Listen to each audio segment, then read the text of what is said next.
What's up, YouTube? This is Coffee with the Danny, and today we're going to be getting finally to talk about some Star Wars. So, if you haven't already, go pour yourself a lovely cup of Joe. If your name is Yo-Yo, I don't know. You remember the Yo-Yo guys that would come to you in middle school and elementary school and hype you up, sell you some yo-yos, and all you kids thought you were going to play yo-yos all the time and do all these cool tricks? I bet you didn't. But hey, maybe you still have your yo-yo in the closet upstairs, hidden away at your family's house, or a friend's got it.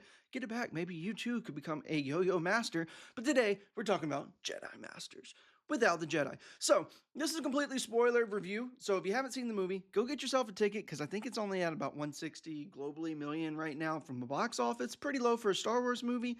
They need to hit, I think, roughly about 500 million to actually make it being a thumbs up, great job production because the production was pretty low once you add in marketing expenses. I think they're aiming for about 500 million is their goal. So, pause this video, go to the movie theater, buy about 7 tickets only for yourself. That way we multiply that by 7 so we get more Star Wars movies in the future. Because right now, I think the only Star Wars confirmed, loosely confirmed, is the Ryan Gosling Starfighter. If there is another one out there, I know there's rumors of like Daisy Ridley and the Rey story coming back. Ahsoka Tano 2, I'm going to assume season 2 is locked in. I don't know if Andor's getting another season. So we need Star Wars news. So if you want Star Wars news, go support Dave Filoni, basically, because you need to go see Mandalorian and Grogu. So let's knock it off. Boom! So what I loved about this movie that I was a little hesitant of going into it, kind of expecting this to agree. You had season 1, you had season 2, season 3 on Disney+. Did you need to see those to see this movie? No, you didn't. That was great. Would you have understood their relationship better and amplified your experience in the movie? 100%. So if you haven't, go see 1, 2, 3. And by the way, they're getting into spoiler territory. So once again, get out of here and come back later. But they did a great job of making this cinematic movie, giving you a higher budget, more action sequences, great action sequences. I would say, if anything, that was probably the best thing about this movie that I didn't expect is there were so many action sequences, so many different ways they filmed a fight, used items in the fight. You know Mandalorian's not going to die. He's the Mandalorian. If he did, that would be the saddest arc because he's such a new character in the Star Wars fame universe. He's really the hype character of the last few years, basically since season 1 of Mandalorian. There's no reason for Disney to kill that guy off. So you kind of knew that going in. He's a merchandise grab right now. We're not killing him off. But man, did they do some good fights with him. Captured, fighting, saving Grogu, doing crazy stuff, taking like just hordes of people out. It's insane how invincible he seems, but yet how vulnerable he is at the same time. So, this movie is basically season 4 in a cinematic movie. You can see that clearly, like, hey, this should have been episode 1, 2, 3, referring more to like the first mission, going in there really early, getting the news, going to the huts.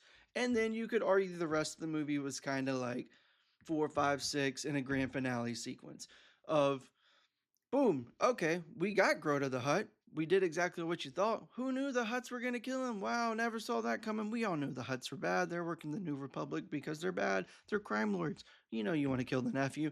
It's pretty obvious. If you didn't see that foreshadowed, you missed half the sequences and just the backstory of Star Wars as a whole. So, now you got Grota, and you think you saved him, right? Great job, Mandalorian. But this is where, to me, the movie gets the most exciting. You built this part 1, setting up the story. You built the part 2. You went in the rescue mission.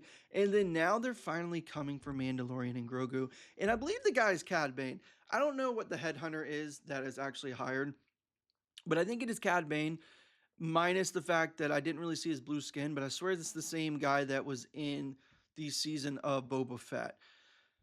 Really cool fight sequences. Comes into the house, breaks in. You think Mandalorian's winning, right? He hasn't lost yet. Why would he lose today? Grogu kind of escapes. Mandalorian does fall into a trap, gets captured. And then it's the big moment we've all been waiting for is Grogu lacing up, putting on his shield, ready to go into fight. He's got 3 of the 4 little critters that are with him. And let's just pause there. Let's talk about the CGI in this. Great. I can't tell sometimes if it's puppets, CGI, practical effects. It's a great blend of, some things are CGI. Clearly, they're not giant snakes anywhere that I'm aware of.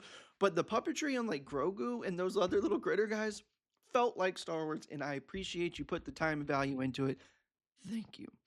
Action sequence, thank you. Felt like Star Wars. Wasn't that slow-paced Power Rangers fight scene from the Boba Fett series. We don't want to talk about that right now. These were great fight sequences. All right, so anyway, Mandalorian gets captured. Grogu goes in for the rescue miscue, and now the roles of kind of the father son to the son saving the father finally flip in the Mandalorian and Grogu story, and it's great. It's really good. The way that Mandalorian escaped pretty much did the bulk of the fighting, but yet Grogu was the actual change in how he got out, blowing the case up. He does come out with the poison. Mandalorian does his nice father stand, fights as many people off as he can in the hopes that Grogu and the little critters are going to escape. But Grogu comes back, plays the son card because he loves his essentially his dad at this point, his guardian. He comes back, protects the Mandalorian, feeds him, covers him up, hides him, runs into this little creepy alligator creature. I don't know, salamander dude. That is the hillbilly on the swamp, and I love that guy. He needs an action figure. Um, Gets his magical potion, maybe we don't know. Feeds it to him. It is actually the antidote to the poison. And Mandalorian and Grogu now make the third arc of do we go in there and fight? They make a big decision, or do we just run away?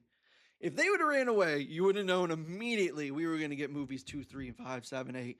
We would probably got 9 whole movies out of Mandalorian and Grogu. And instead, everyone wants you. If they didn't have done, if they would have not made this decision, there wouldn't have been a movie. But instead, they go back and say, "Hey, we want to fight. We want to clean this up. We get Grata the Hut on our squad, and it is awesome." Well, you don't get Grata at first, but you go and rescue Grata, and then you get them on your side. And you have basically the Huts fighting each other. You had Cad Bane and Mando going at it, and then you got Grogu and that little dog creature that is terrifying going at it, and it is awesome. Great fights. Didn't slow pace at all. Wonderful fight sequence. You get the X ones coming in for the big Star Wars bang at the end, and you get everyone running off. Now, did I enjoy the movie? Go support it if you haven't. I don't know why you watch this. You just got half the spoilers. Go support the movie. Love it. Buy it when it comes out on digital. Go buy some more tickets. Tell people to go see it. Don't spoil it to them because we need more Star Wars stuff. I think this movie is great. Would I say it's the best movie? I don't know. Because, see, I got a weird love for the Han Solo movie. Everyone hates it's a box office drop, right? It's a good movie. I don't know why you guys hate it. You can hate on me for saying you're not a real Star Wars fan. It's a good movie, guys. It's in the Star Wars universe. It's a good movie. I don't know why you guys hate it. Rogue One to me is also the most interesting story. You know what's going to happen before it begins, but the way they tell that story, you're rooting for them, and there is so much emotion at the end. Rogue One's up there. Okay. Those are weirdly probably my favorite too. There are more iconic moments out of the Star Wars, 1 through 6, even adding, 7, 8, 9 and the Ray trilogy that are great and wonderful as well. And where would I rank this? I would put it somewhere in the upper middle. I wouldn't say it's the lowest Star Wars movies. It's not slow and boring. Wouldn't say it's the most thrilling thing. I don't know. The more I think about it, I would kind of put it like a 3. I kind of would put it under Han Solo and Rogue One, and that's going to be hated by most people that are, Star Wars fans from 20 years ago. But Star Wars has changed. The world's changed. It's a faster pace. Did we get lightsabers? That's hands down one of the worst things I thought. I wanted one lightsaber.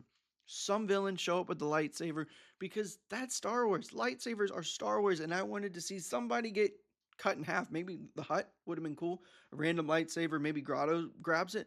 That would have been dope. If Grotto got to use the lightsaber at the end, cut up the other twin Huts, that would have been kind of cool. Missed opportunity there. But did we get the lightsaber? No, we didn't. Did we get some Force? We did. Baby Yoda gets the Force, and we get that once again, almost like telling of Harry Potter, right? He's learning his moves as he goes. He's in these situations and he has to be better and stronger, and he does. And he does some of the craziest moves. You knew they're coming. You knew there was a few people that were not going to die in this, and Yoda was the secret force in that. But great, the way that he saves people, he picks up some things that you can tell Grogu is going to be probably the strongest Jedi eventually ever. Will he turn evil? That would be a cool story. Maybe Jar Jar steals Yoda, baby Yoda, Grogu, and turns him evil, and that conspiracy finally comes true. I don't know, but I am excited. I hope you guys, we can get it to over 500 million. I mean, there's no way we're getting to a billion based off the opening week. But Star Wars, we need more Mandalorian and Grogu stories. I want to see another movie. Give us a trilogy, and maybe Mandalorian does die by the end, or maybe Grogu dies by the end, or maybe someone turns evil, steals Grogu, brainwashes him. I don't even know. Don't stop the story. Give us season 4 now. I don't know. I don't want it to go back to Disney Plus. Let's pause there actually. I do not want season 4 of Grogu, Mandalorian, because I don't want the quality of Disney Plus.